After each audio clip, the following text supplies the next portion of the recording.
What's up, guys? Split Decision Pod. We are back with another episode, man. I hope everybody is doing well on this Tuesday night. Yeah, we got some juicy stuff to talk about. A lot of we in the bigger classes today. We in the bigger weight classes, heavyweight and light heavyweight drama, specifically with heavyweight turmoil. And I mean, as I get to talking about things, obviously the problem with heavyweight is gonna affect light heavyweight, or at least how I think things are gonna shape up. Getting right into it, man. The heavyweight division, as I touched on the past few weeks, past few times a little bit, like I said, I feel like I've touched on this before.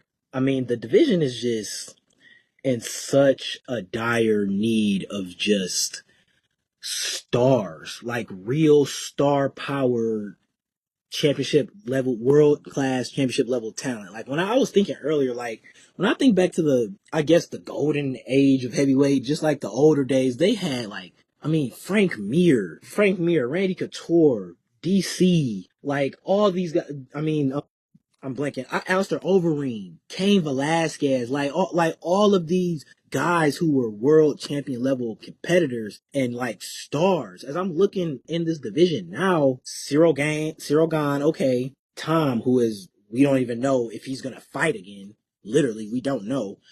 Cyril Gane, okay, I think he is some. Actually, I don't even know if I'd say.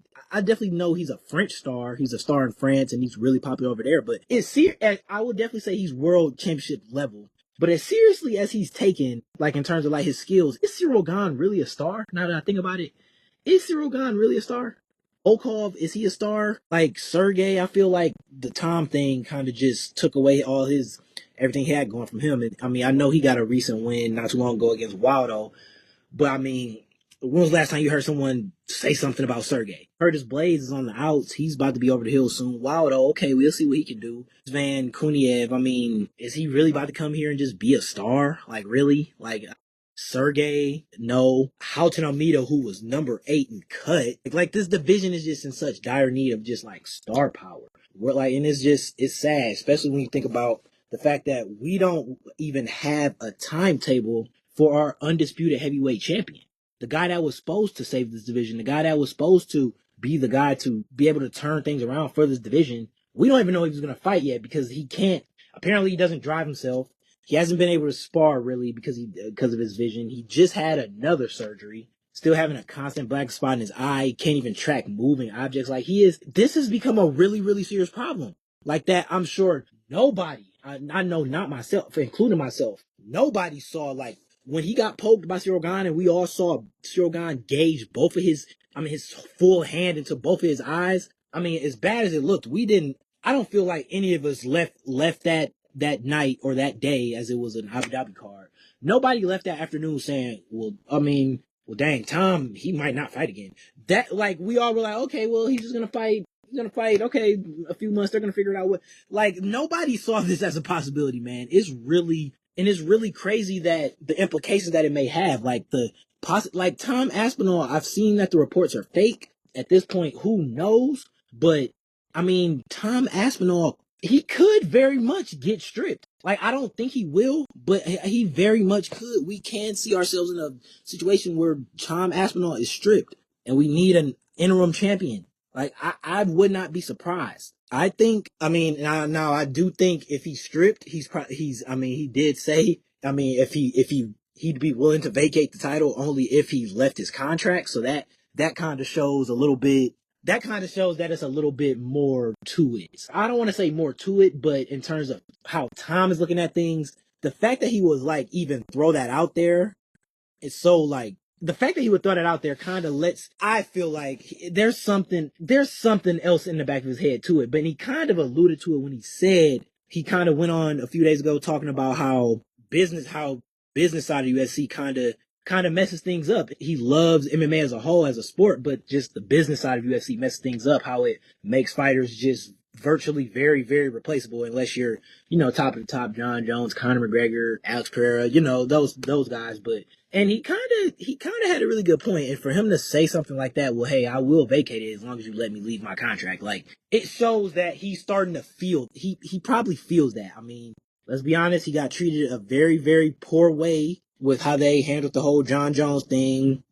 I mean, when you think about that, how they handled the Jones thing kind of let Jones stall out a year and a half of Tom's prime by just sitting around while he was injured, sitting around getting healthy for a retirement fight versus a guy who, I'm not even gonna get into it, but he sat around nursing his injury for his fight, act like came back, said he wasn't, or after retirement fight, said he wasn't going to fight him, then said, well, maybe we might see, sat through those, however it went, the negotiations, then he didn't fight. Like, it's just all that Tom went through. And then to be asked to vacate the title, if that were true, or if that does happen down the line, I can see why Tom would simply say, you know what? I don't even want to be, I'm going to call it quits. I'm going to, I can see that. I can see that. Now, if Tom Aspinall left, though, not that this matters so much, if Tom, where would he go? Where would he go? Does he go to PFL? Does he fight Francis in PFL and make a heavyweight super fight? Like, does he go to bare knuckle or something? I mean, I know he's definitely talked about boxing in the past and saying that was his first option.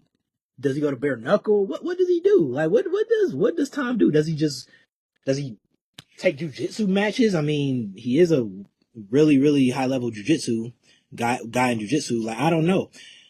And all this, I mean, just think about Tom leaving, the potential of him getting stripped. It just brings me to that point of earlier, like you got a guy in Cyril Gane who's the number one contender, and like, I mean, let's be real, him and Tom are like, I feel like the only two guys in this division right now who are really taken seriously in terms of like, oh, those guys can win a belt. Oh, those guys can defend a belt once or twice. Like, I feel like it's only those guys. Cyril Gane is already, 0-2, 0-2 and whatever, how you would, 0-2 and a no contest. And he has 3 title fights. And not one of them has he come up with a win. Or, okay, 4 if you want to count the interim title where he beat Lewis. 4 title fights. Or Tai Tuivasa, whichever. Yeah, Tai Tuivasa.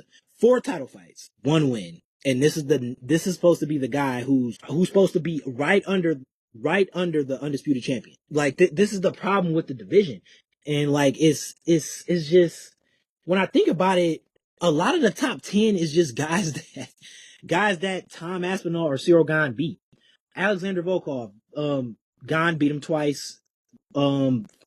Aspinall finished him. Sergey, Tom finished him. Curtis Blades, Tom finished him. Waldo, the one of the one guys that you haven't fought. Rizvan, who they haven't fought him. Okay, whatever. He just got here. Sergey, Gane beat him. Tom finished him. Halton Amito, who is still ranked for some reason, but is cut. Ante Delija, however I'm pronouncing it, I hope I'm gonna mess it up. Ante D, Tom's friend. He literally just got here, so I mean, I guess he gets a pass. Marcin Tybura, he's number 10. He lost to Tom. But we can even go down further. 11, Derek Lewis lost to Cyril Gane. So like, these top 10, it just consists of guys that like, who just can't beat Cyril Gane and Tom. It really seems like the standard of this division is Cyril Gane and Tom, and one of those guys isn't gonna be here. So like, who are we gonna lean on? Like, who can we look to heavyweight to be able to say, man, 3 years from now, he's gonna be here and still standing. He's probably gonna be able to say he's a champion, probably able to say he defended a belt once or twice, be able to say he competed in multiple times. Who is that guy? I'm genuinely asking, because it seemed like, okay, maybe it is Halton Almeida. And then, I mean, the UFC just flat out made a point of him and said, well, you know, we're about to get this boring stuff up out of here. We're about to make these guys come out here and want to entertain us. Forget winning, because Tai Tuivasa has lost 30 fights in a row and somehow he's still on the roster, but he's entertaining, and we're just hoping for him to get that last shoey. So you cut Halton, a guy who showed that, okay, he's potentially could be that guy, as boring as he was. Hey, he was winning fights, man. He was winning fights. Okay, but I get it. UFC's a business, and as a fan, I get it. I mean, I don't want to watch the nonsense he puts on a lot of the times, but at the end of the day, he won. Should he have been cut? No. But he is now. So, okay, that's one. Halton. You want to say Waldo Costa? Fine. I will. You want to say Waldo Acosta? Like, fine. Okay. I will give you that. Maybe he will be here. I will give you that. Who, Teixeira? Am I supposed to believe Teixeira is going to save the division and eventually be like a guy that this division can kind of pass the torch to and lean on after what I just watched him do against way over the hill Tai Tuivasa? This man couldn't even stand straight in the 3rd round. if Tai Tuivasa was in any good shape himself, he would have been able to find a finish late. Because Texera couldn't even stand over, but Ty was so tired that he had to clinch just to get his breath and just to gain his win. So what is that the guy I'm supposed to depend on? Taliesin Texera? Like, am I supposed to depend on him? I just don't really know. But I do know there is a short-term answer. I do know there is a short-term answer to this problem. The short-term answer is not the long-term answer. Obviously, the short-term answer will get you about, I guess, you could squeeze maybe 2 more years out of this guy. I guess we just have to make Alex Pereira heavyweight. I guess Alex Pereira has to drop the belt at 205 and just become a heavyweight. And just fight for the interim title. Who would he fight for the interim title? I mean, I guess he would fight Cyril Gane. We get Cyril Gane another chance. Considering, okay, it was a no contest, whatever. Let's give Cyril Gane another chance. Why not? So we can do Cyril Gane. I feel like Cyril Gane and Alex Pereira will be a really good fight worth watching. I really do. And I feel like at this point, with Tom being on the shelf, undoubtedly, it's not really anybody else here making enough traction to where if Alex just skipped the line, it would just be some big problem. Alex has handled his business at 205 already. I mean, I don't see why not. I really do not see why not. Just he's been talking about it for forever. It seems like how he wants 3 belts, how he wants to fight heavyweight, how he's big enough, how he's strong enough, how he's ready. Let him go. Let him go. Let's see. Let's see. Let's throw caution to the wind. Let's see. I mean, it seems like everything we say he can't do, he end up doing, right? Oh, you can't beat Adesanya coming in his prime, in the peak of his prime. He's 35. He's not gonna be here, just come out and just beat Adesanya and finishes him. Oh, he's not gonna just go right up to light heavyweight and just win a belt. Surely enough, right? No. Yeah, he finished. Yeah, finished the former champion in Yuri and beat him. Well, he's not gonna be able to beat Magomed. He just the wrestling. He lost to him the first fight, but what happened the second time? It's everything we say he can't do, he does. The guy has less than 15 UFC fights. He's a double. It speaks for himself. Why not let him just continue to be great? Drop the belt and go to heavyweight and give us a super fight. That's what I say. I mean, nothing's stopping it. It ain't like we got better options. What? I don't get it. I really don't. Now, with that being said, that would lead us to think if he were to become a triple champion, I don't care if it's an interim belt. The winning 3 belts, I'm in interim included, is I don't even know. It's out of this world. Like I said, interim included because you can't name me another guy that can. You just can't name me another guy that can do that. Okay, let's just leave it at that. Let's just leave it with the interim. Name me another guy that can win, to be a double champ and then an interim champ in another division. I'll give you one, Hamzat. Maybe. We don't know for sure. Maybe. But outside of Hamzat, there isn't any other person that can do that. Any other. No one. No one. And it's just, if he were to do that, man, we would have some very, very, very, dude, if he were to come up and knock out Cyril Gane, man, dude, that would be, we would leave for some scary conversations, bro. It really would be. You have to really start putting him up there, 3 belts. Alex might get a top 10 spot. I don't know. He just might. It would definitely be worth considering and work. Man, 3 belts, that, nobody has done that. I feel he would have to be in the top 10 off the fact that nobody has done that. Not John Jones, not GSP, not Demetrius Johnson, not anybody, not Dominic Cruz, not Henry Cejudo, not Alex Pereira, not Israel Adesanya, not anyone, not Marab, not any Khabib, I could go anyone. I feel like he would low-key have to get a top 10 spot just off of that. Just thinking about I'm trying to think he's already, I would say he's definitely already probably top 5 light heavyweight of all time. I mean, arguably higher. I mean, DC, Liddell, Randy Couture, John Jones. I mean, that's 4. I mean, those are probably the only guys who I would really just outright take over him. You put another belt on top of that, all time, that would be a great legacy for him. With that being said, though, if that were to happen, that means 205 will be left open. That means 205 will be left wide open. And I personally feel if that were to happen, then you would have to make you would have I feel like you would have to somehow finagle it where Yuri and Carlos Uberg are fighting for the interim, or not fighting for the interim, fighting for the vacant. Because if Poatan moves up, there is no interim. That title is vacant. That title is relinquished. Like, it's relinquished. And with him and Carlos being okay, let me just I just want to give y'all some perspective into my mind. Okay, I just want to give y'all some perspective into my mind real quick. I really feel like the UFC's best or like dream plan. I feel like they really want. I don't want to insinuate that they've pushed Tom to do this, but if I was a betting man, I feel like UFC's dream scenario, if they could just make all this happen just at the snap of a finger, that they would. I feel like they would have Tom vacate the belt to give Alex a reason to move up. Because, I mean, like, that's just the money, just everything. Who wouldn't want to see it? It would be great for the sport. Everything. Well, just everything.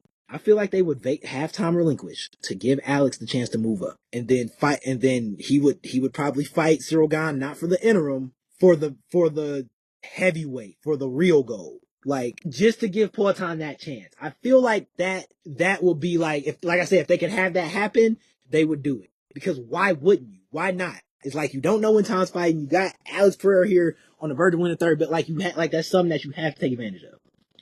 With that being said, I feel like with the fact that Yuri and Carlos Uberg are like so heavily rumored for 327, they would probably make that the vacant title fight. And then whoever wins that, I feel like in my opinion, now the UFC, this is where Mikey steps in. I don't think the UFC would do this. They probably would though. But this is how I would do it. I would let them fight for the vacant, and then let Magomed kind of continue to rest, because at the end of the day, he did beat Poatan, regardless if Alex was hurt, regardless if Alex didn't have like a really good game plan, regardless what you want to say, regardless of what I want to say, he stood there with Poatan and what nobody in this light heavyweight division could do for 5 rounds and beat him. So just off that alone, and if he were to move up and win a heavyweight belt, just off that alone, having a win over him, like as the champion, taking a belt off of him, he would have to get next dibs. He would have to get that winner of Yuri and Carlos Uberg. That's how I would do it. That's how I feel like, that's not how I do it. That's how I feel like the absolute dream situation in the UFC would be for Tom to simply like be the company man, relinquish the belt, let Alex fight for it, and then Uberg gets it. I mean, Uberg and Yuri get the vacant fight, and then the winner of that fights defends against Magomed. Only because, like I said, everything about how big Alex is, how much he deserves it, everything. But another thing, John has been making it. I mean, we've seen John has been really apparent and really adamant that there is one guy that he would like very, very much come back to fight, and it's Alex. So if that dream UFC, if what I think the dream plan for UFC is, if they could have that at the snap of the finger, somehow have Alex as heavyweight champion, you already know the next step. They're gonna try to lure John Jones out of retirement and get that ultimate super fight. Two double champions against each other in the supposed to be the baddest division of them all, fighting for the heavyweight title. That is the biggest fight. That's a big fight. I can't even lie. As much as I can have some unfavorable things to say about John Jones, like I can't argue that would be the biggest fight in history.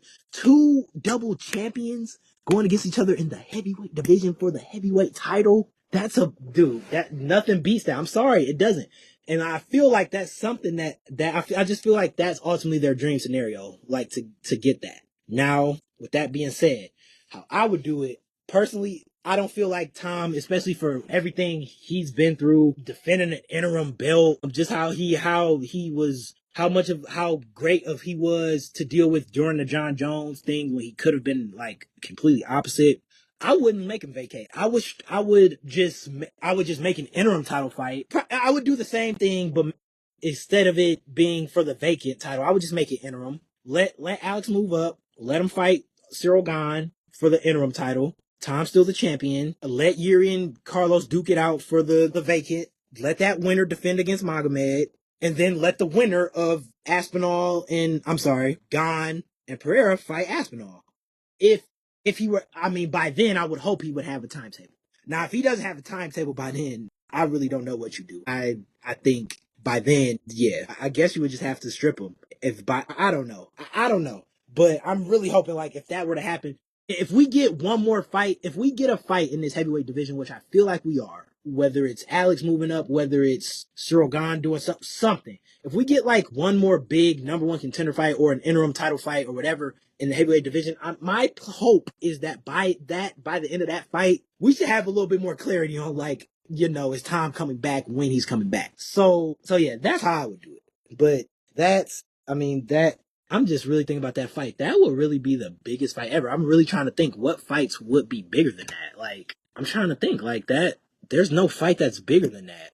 Dude, two double champions in their prime fighting for the heavyweight, the belt that's supposed to be the baddest of them all, the heavyweight belt.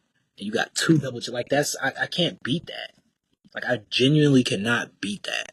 But I just really hope, I mean, as things comes to a close here in a second, I mean, I just really hope that this heavyweight division, this heavyweight turmoil just, we find, like I said, I just remember the golden era heavyweight, like the Frank Mir, Cain Velasquez, Alistair Overeem, just all of that. Like, I just like, and then we just think about now, especially like that fight from a few weeks ago. And I think that's what set off this whole heavyweight. I feel like I've been ranting on heavyweight for a while now, but that's what set it off. I feel like just seeing that, the Talis Textera nonsense, and then the J. Alton Almeida seems to be the top of the cake. Like, and I feel like everybody is kind of getting pissed off with it as well. Like, what is happening to this heavyweight? What has happened to this heavyweight division? I mean, it might take, I don't know, it might be a 2-year rental, but it might be something that can hold the division off for a few years, that until like something, maybe somebody, a few other guys come along or something. Dana, if you're not watching this, which I know you're not, but if this somehow gets to you, you gotta let bygones be bygones, man.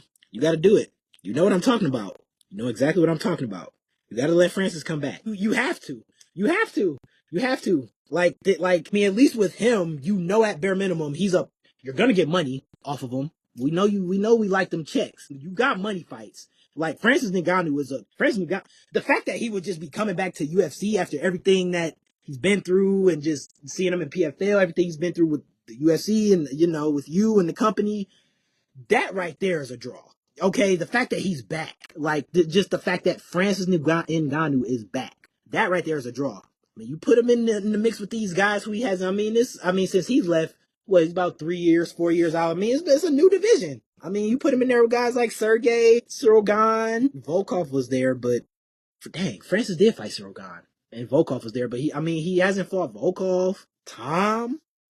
Like, I mean, even Waldo, like, there are a few fights you could squeeze out of, I mean, like I said, it's only a rental. You only get them for about 2 years, which is about 3 fights probably. And that's probably like 3 fights. Like, go ahead and try to squeeze out Francis. Maybe try to get some big fights in this division, get some hype around it. I don't know, man, but it wouldn't be the worst idea. I'll tell you, like, it really wouldn't be the worst idea. Like, at this, like, would it really be the worst idea? Like, give me a percentage on Francis Ngannou coming back. What percent chance do y'all have on Francis Ngannou coming back to UFC, man? I'm going to throw, we get out here on the pie, I'm going to throw out definitely under the majority. I'm going to say 30, 25, 20, 20. I'm not going to lie. I think it's really low considering, like, it's just like sometimes it gets to a point where, like, you know, the bridge is somewhat burnt, and I think it's pretty much at that point, but it's something like it's not, it's like, it's a chance, like, it's a chance if he throws a big enough number, and like the things just got in dire need of something, like, I don't know though, things already are in dire need, I don't know, but I think there's a chance, only because there's fights that you can still like make and squeeze out of them, intriguing ones at that, like, and like I said, just the fact that him coming back would be like draw, like a big draw in it within itself. Dang, my percent, I'm gonna get, like, I'm gonna say 20. Like, it's low. I think that's low. At the end, like, it's an idea. It's something, like, we need something to get this division back going, man. Something. You can't depend on Poitin forever, man. He spent all 2024 saving us and saving the cars and everything. We can't depend on him forever, man. Dang, for Poitin getting old too. Like, we gotta figure it out. That's all I have for y'all today. It was Pleasure as always. Y'all know, check me out on TikTok, Split Decision 2_, and on my Instagram, Split Decision 2_, man. Like, sub, share with your friends, man. Let me know what y'all want me to talk about in the future, man. You know, I'm always open to hear whatever. Until next time, peace out.